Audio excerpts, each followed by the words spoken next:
Olá, já parou para pensar por que todo esse nosso universo digital, sabe?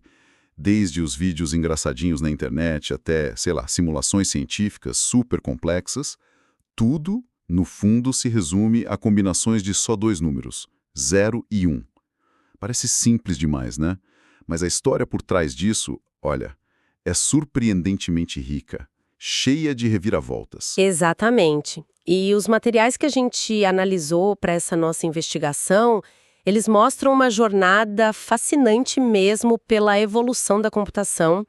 E o ponto-chave é esse, essa onipresença do sistema binário do 0 e 1 está longe de ser assim uma decisão qualquer, arbitrária. Foi, na verdade, uma consequência quase inevitável do caminho que a própria tecnologia seguiu. Então, a nossa missão aqui hoje é justamente essa: desembrulhar essa história toda. Vamos mergulhar fundo nas fontes para entender como é que a gente saiu daquelas máquinas de calcular que funcionavam com engrenagens, alavancas, passando por salas inteiras cheias de válvulas que queimavam toda hora, até chegar nesses processadores minúsculos de hoje que são absurdamente rápidos. E claro, né?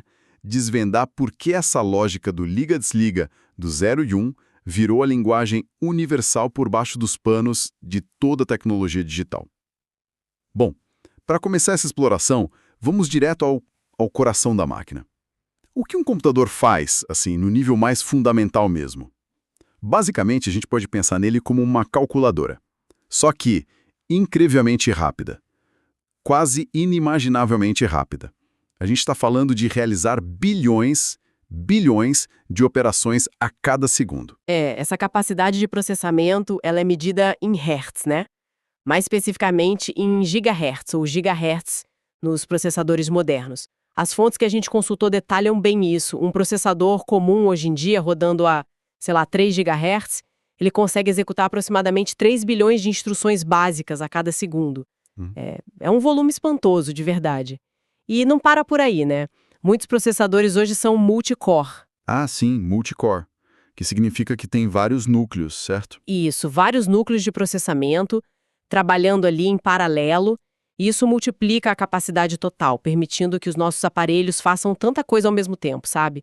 Rodar vários aplicativos, manter conexão de rede, exibir gráfico complexo, tudo de forma fluida. Bilhões por segundo. É realmente difícil até de visualizar essa escala. Mas que tipo de instruções são essas que ele executam? São coisas super complexas ou é algo mais básico? Olha, na verdade, quando a gente olha bem de perto, as instruções fundamentais que um processador executa são surpreendentemente simples. Os materiais técnicos detalham que tudo se resume a um conjunto bem básico, viu?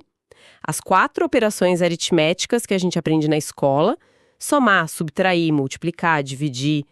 Algumas operações lógicas essenciais, como e, o AND, ou o OR e não o NOT.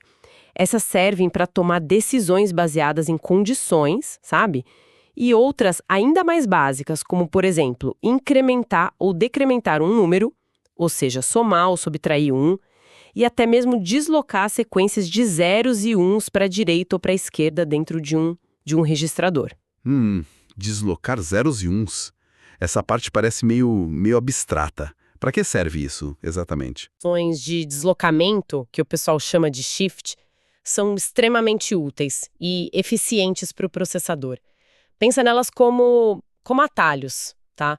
Deslocar todos os bits de um número para a esquerda, por exemplo, equivale a multiplicar ele por 2. Se deslocar para a direita, equivale a dividir por 2, na aritmética inteira. Como multiplicações e divisões por potências de 2 são super comuns em programação, em algoritmos, usar shifts é uma maneira muito mais rápida para o hardware fazer isso do que usar os circuitos gerais de multiplicação ou divisão. É tipo assim, um truque de otimização fundamental lá no baixo nível. Entendi. São otimizações bem na base mesmo. E falando nesse nível, tem um outro conceito que aparece bastante nos materiais que a gente viu: o tamanho da palavra do processador, tipo 32 bits ou 64 bits. O que isso significa na prática? Muda muita coisa? Esse é um ponto crucial que as fontes destacam bastante. A palavra é o tamanho padrão da informação medida em bits, né, zeros e uns, que o processador consegue manipular de uma só vez, em cada uma daquelas bilhões de instruções por segundo. E a diferença entre um processador de 32 bits e um de 64 bits é muito mais impactante do que só dobrar o número. Um sistema de 32 bits, ele consegue endereçar e trabalhar com números que vão até um pouco mais de 4 bilhões. É 2 elevado a 32. Parece bastante, né? Mas para hoje em dia... Já ficou pequeno. Exato, já ficou pequeno, virou uma limitação significativa, principalmente na quantidade de memória RAM que o sistema consegue gerenciar de forma eficiente. E o de 64 bits, como é esse salto? O salto para 64 bits é monumental. A gente está falando de 2 elevado a 64. Isso dá cerca de 18 quintilhões. É um número tão colossal que é difícil até de colocar em perspectiva, sabe?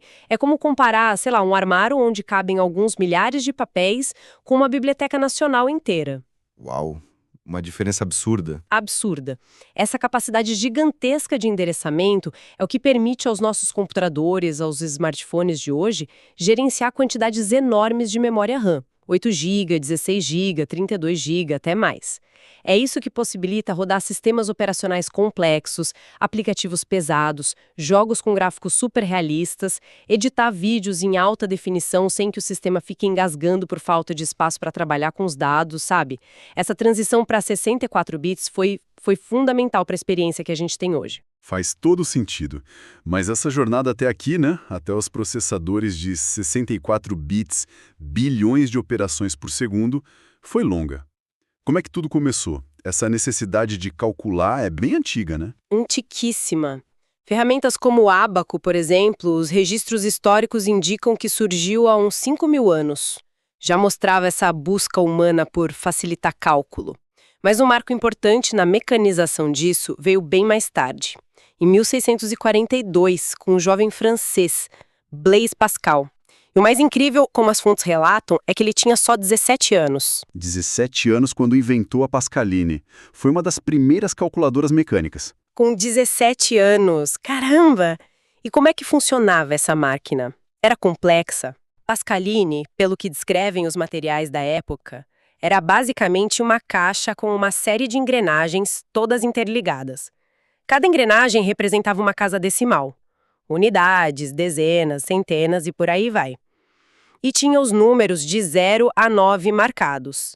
Aí, ao girar as engrenagens dos números que você queria somar, um mecanismo bem engenhoso entrava em ação. Quando uma engrenagem passava do 9 de volta para o 0, ela automaticamente fazia a engrenagem da casa decimal seguinte avançar uma posição. Aquele famoso vai 1, sabe? Tipo o odômetro de carro antigo? Isso, exatamente, o princípio é parecido. Ela conseguia fazer somas e subtrações de um jeito relativamente rápido para a época. Fascinante pensar nisso funcionando só com engrenagem. E depois do Pascal, teve mais gente aprimorando isso? Sim, sim. Pouco tempo depois, ali por volta de 1671, um outro gênio da matemática e filosofia, o Gottfried Wilhelm Leibniz, lá na Alemanha, aprimorou a ideia. Ele projetou uma calculadora mecânica que não só somava e subtraía, mas também conseguia fazer multiplicações e divisões. Usava um mecanismo mais complexo, que ficou conhecido como o tambor escalonado. Essas máquinas mostram bem esse desejo crescente de automatizar tarefas intelectuais, né? Com certeza. Dando um salto considerável no tempo agora, chegamos no século XIX, mais precisamente em 1833. E aí tem uma figura que sempre aparece, né? Frequentemente citado como o pai do computador. Charles Babbage. O que ele fez de tão revolucionário assim? O Babbage projetou algo que é muito, mas muito além de uma simples calculadora. A máquina analítica. A nossa análise dos materiais sobre ele destaca que a grande genialidade dessa máquina, que infelizmente nunca foi totalmente construída enquanto ele era vivo por limitações de grana e tecnologia da época, era o fato de ser programável. Programável? E 1833. Exato. Programável. Ela foi concebida para receber instruções através de cartões perfurados, parecidos com os que usavam em teares automáticos na época. Isso significava que a mesmíssima máquina poderia realizar diferentes tipos de cálculos complexos. Era só mudar o conjunto de cartões com as instruções. Isso é incrível para a época. E ela já tinha, assim, os componentes básicos de um computador, como a gente conhece hoje? Conceitualmente, sim. Os projetos do Babbage, e as fontes detalham isso bem, já previam as unidades funcionais essenciais. Tinha uma unidade de entrada para os dados e instruções, que eram os cartões perfurados, uma unidade de processamento, que ele chamava de engenho, o MIL, uma unidade de memória para guardar números intermediários, chamada de armazenamento, o store, e uma unidade de saída para imprimir os resultados. E olha, é impossível falar da máquina analítica sem mencionar a Ada Lovelace. Ah, sim, Ada Lovelace. Uma matemática brilhante que colaborou com o Babbage. Ela entendeu profundamente o potencial da máquina e escreveu uma série de notas sobre ela. Nessas notas, ela incluiu o que hoje é considerado o primeiro algoritmo da história, destinado a ser processado por uma máquina. Ela detalhou os passos que a máquina analítica precisaria seguir para calcular uma sequência de números conhecida como números de Bernoulli.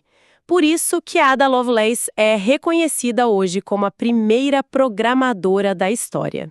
Que história fantástica. Mas todas essas máquinas, né, desde o Pascal até o Babbage, elas ainda funcionavam de que forma internamente? Qual era a base? Olha, um ponto importante que as fontes que a gente consultou ressaltam é que todas essas invenções pioneiras, fossem as mecânicas do Pascal e do Leibniz ou a conceitual do Babbage, todas elas ainda operavam fundamentalmente no sistema decimal.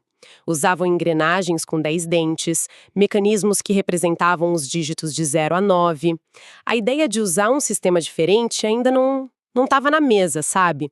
A transição começou a se desenhar mais tarde, já no século XX, com o surgimento dos computadores eletromecânicos. Eletromecânicos. O que isso quer dizer exatamente? Quer dizer que eles usavam componentes elétricos, tipo relés, que são interruptores controlados eletricamente, e motores para fazer as operações, mas ainda tinham partes mecânicas móveis. Um exemplo famoso que os materiais citam é o Harvard Mark I, lá nos Estados Unidos, concluído em 1944. Era uma máquina gigantesca, quase 16 metros de comprimento, financiada pela IBM e baseada em muitas ideias do Babbage. Mas, crucialmente, ela ainda operava internamente usando rodas que representavam os 10 dígitos decimais. Entendi. Então, quando foi que veio a grande virada? Para a eletrônica e, eventualmente, para o binário? A grande revolução mesmo, o salto quântico na tecnologia, aconteceu. Foi impulsionada pelas demandas e pelos avanços tecnológicos da Segunda Guerra Mundial e do período logo depois. Foi aí que surgiram os primeiros computadores totalmente eletrônicos, que substituíram os relés e as partes mecânicas por válvulas eletrônicas.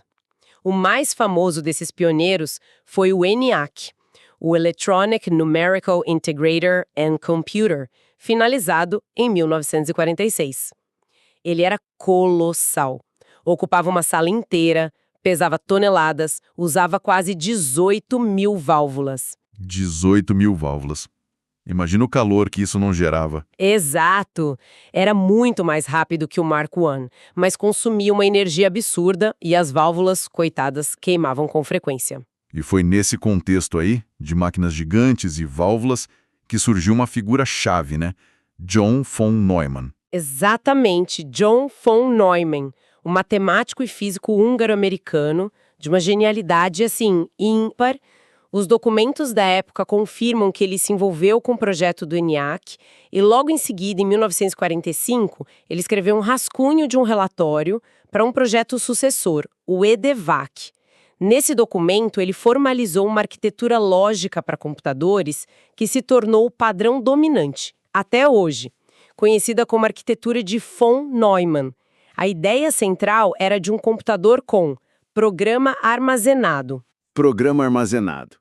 O que isso quer dizer na prática? Significa que tanto as instruções, o programa em si, quanto os dados que esse programa manipula, residiriam juntos, na mesma memória principal do computador. Antes disso, em máquinas como o ENIAC, a programação era feita fisicamente. Tinha que reconfigurar cabos, interruptores, um processo lento, super tedioso. A arquitetura de von Neumann definiu o computador com as unidades que a gente conhece. Uma unidade central de processamento, a CPU, né, que tem a unidade lógica e aritmética e os registros.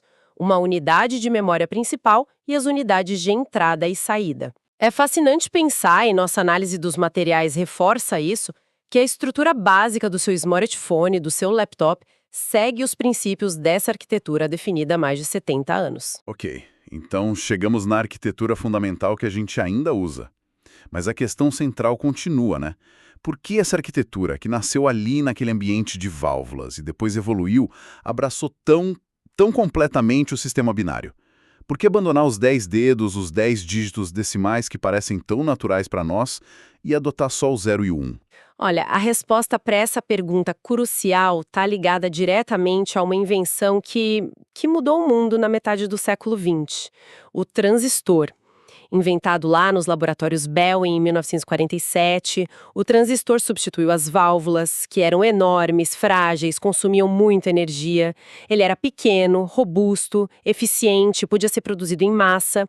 Mas a característica mais importante dele para a computação foi a natureza fundamental dele. E qual era essa natureza?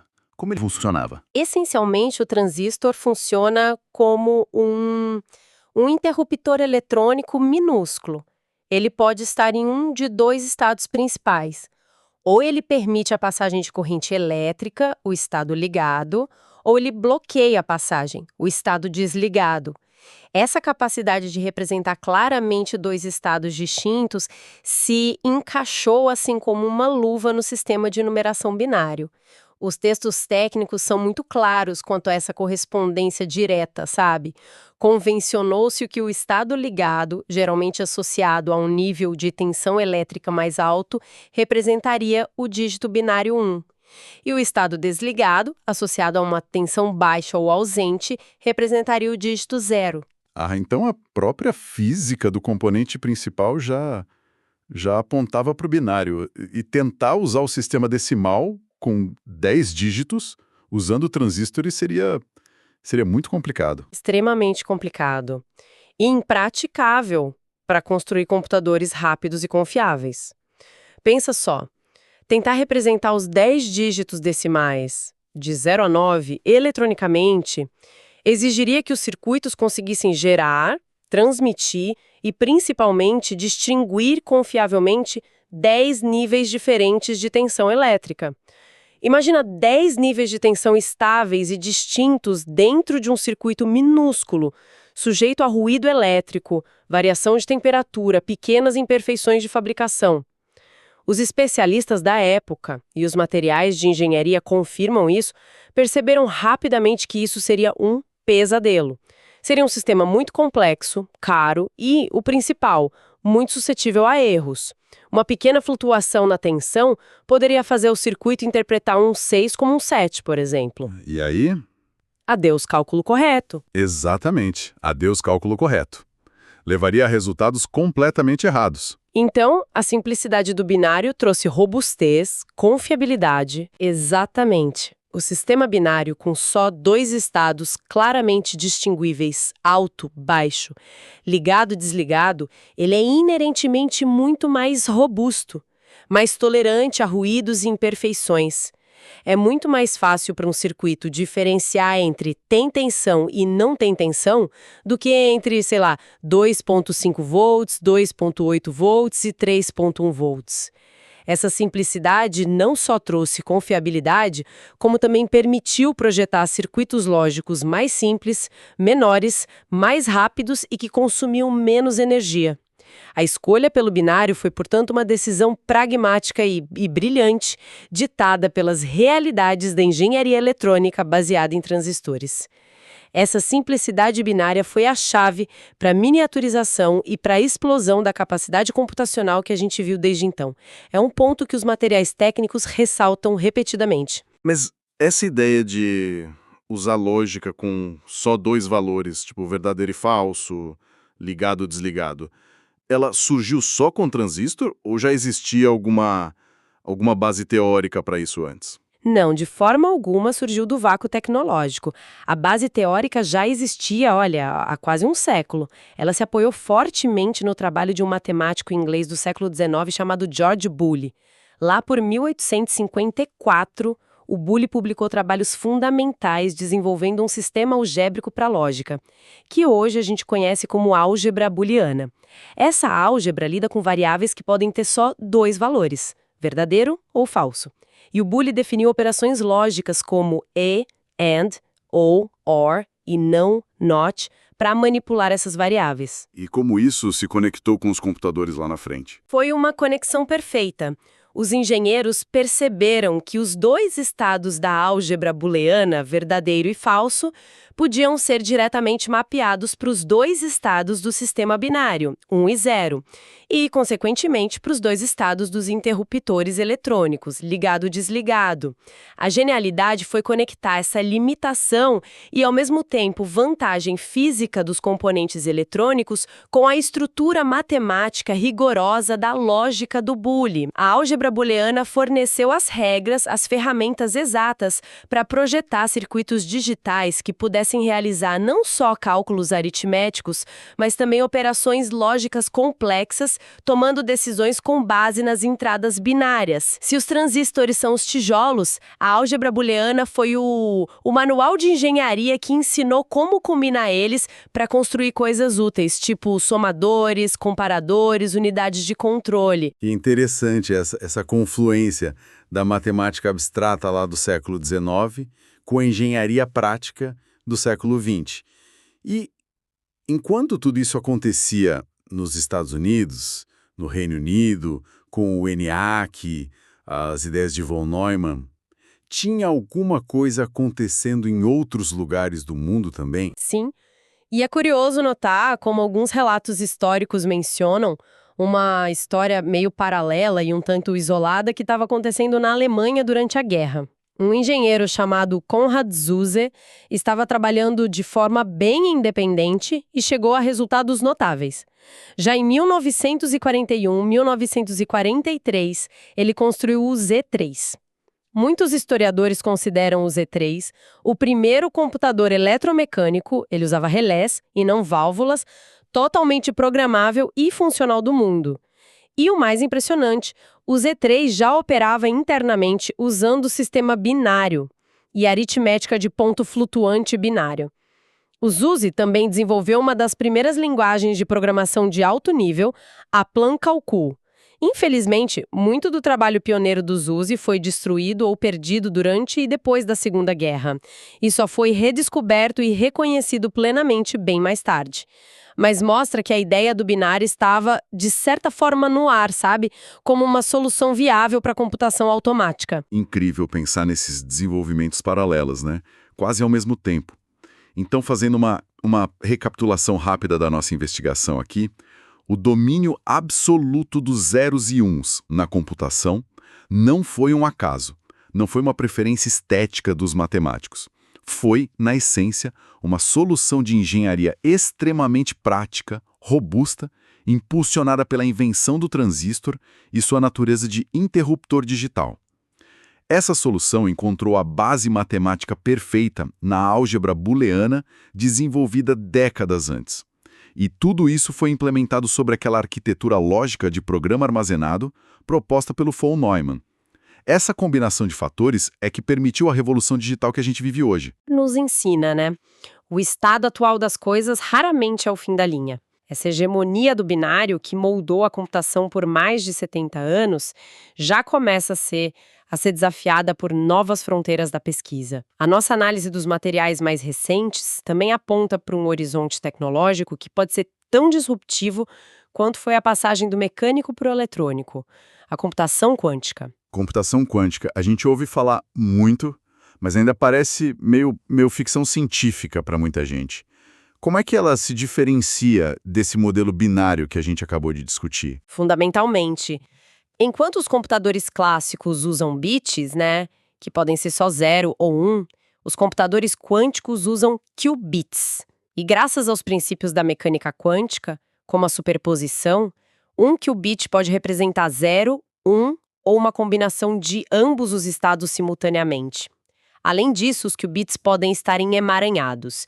Isso significa que o estado de um qubit pode estar instantaneamente correlacionado com o estado de outro, não importa a distância entre eles. Essas propriedades abrem caminho para tipos de cálculo e processamento de informação radicalmente diferentes e potencialmente muito mais poderosos para certos tipos de problemas, como, por exemplo, fatorar números grandes, que é super importante para quebrar criptografia, simular moléculas para descobrir novos materiais, novos medicamentos e problemas de otimização complexa. Mas ainda existem muitos obstáculos, né? Os materiais que a gente viu mencionam desafios enormes para isso funcionar na prática. Sem dúvida, construir e operar computadores quânticos é extremamente complexo. As fontes descrevem desafios gigantescos, como a necessidade de manter os qubits em estados muito delicados. Geralmente, isso exige resfriamento a temperaturas próximas do zero absoluto para minimizar o ruído e a decoerência que é a perda do estado quântico. Controlar e ler os qubits com precisão também são tarefas hércules. Ainda estamos nos estágios iniciais, com máquinas que têm um número limitado de qubits e ainda são bem propensas a erros, mas o progresso tem sido rápido e o potencial é inegável. E isso nos deixa com uma provocação final, né? Uma questão interessante que emerge da nossa análise da trajetória histórica que a gente percorreu aqui. Se a transição das calculadoras mecânicas decimais para os computadores eletrônicos binários causou uma transformação tão profunda, impactando quase tudo na ciência, na economia, na sociedade, que tipo de revolução fundamental, talvez hoje até difícil da gente imaginar, a computação quântica, ou quem sabe alguma outra forma de computação pós-binária, poderia desencadear no futuro. Fica aí a reflexão sobre os próximos capítulos dessa incrível história da computação.